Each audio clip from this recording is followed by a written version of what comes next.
So the question is, am I a thermostat or am I a thermometer?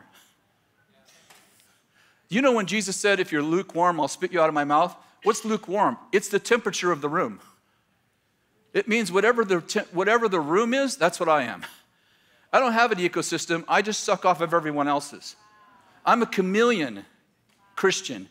I don't have a fire of my own. I just am the temperature of what everyone else is. I'm a thermometer.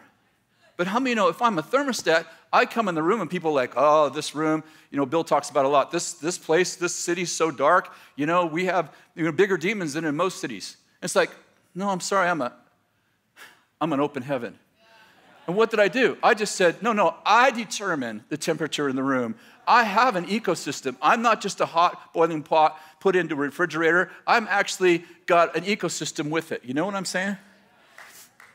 When we were starting the school ministry, the first 2 or 3 years, we'd have a kind of common testimony. We'd have students who were some of our very brightest and best students, people who really great students. And of course, in those days, we didn't have a lot of students. We didn't have thousands of students, so it was a lot easier to have, kind of keep an eye on who's going and who's coming and how they're doing. And I remember a pretty common testimony.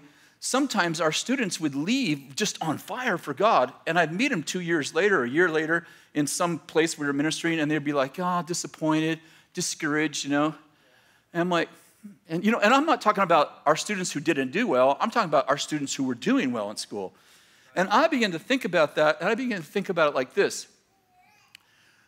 The world's like a refrigerator, isn't it? Like the world has an ecosystem. Ephesians 2 says that the people who don't know God, they're under the spirit of the power of the air that's now working in the sons of disobedience. It's not just about their free will. It's also about the spirit that is actually working in them. Are you following me? And I looked at it like this, like we were taking these revivalists, they were like a boiling pot of tea, and we're boiling them, and we're sending them out into the world. But the world's like a refrigerator. How many know if I take a boiling pot of water and I put it in a refrigerator, is the refrigerator gonna get hot or is the water gonna get cold? You all know what's gonna happen, right? The water's gonna get cold, why? Because the refrigerator's plugged in and it has an ecosystem and the pot of water does not. Are you with me?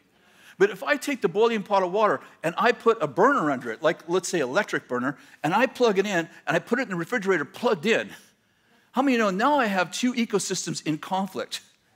I have the refrigerator, which is trying to make it cold, and I have the boiling pot of water that's trying to make it hot, and how many understand that I have a conflict going on?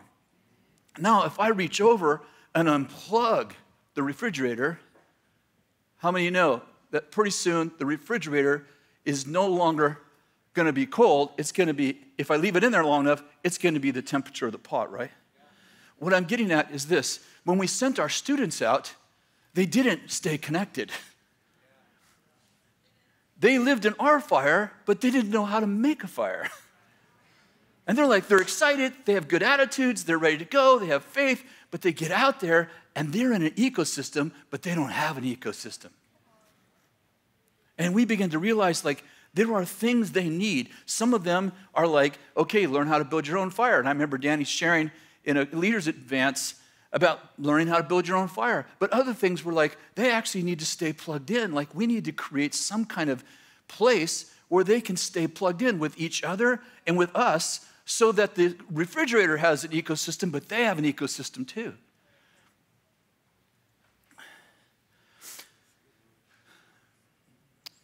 Romans chapter 12. Yes, we're going to use the Bible. Some of you were concerned.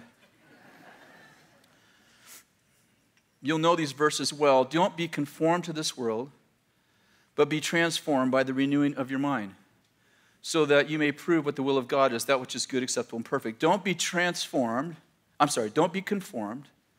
but be transformed by the renewing of your mind. Don't be conformed. How many know? Don't be conformed by the world, but be transformed by the renewing of your mind. Don't be conformed to this world. How many know conformed? That's the refrigerator.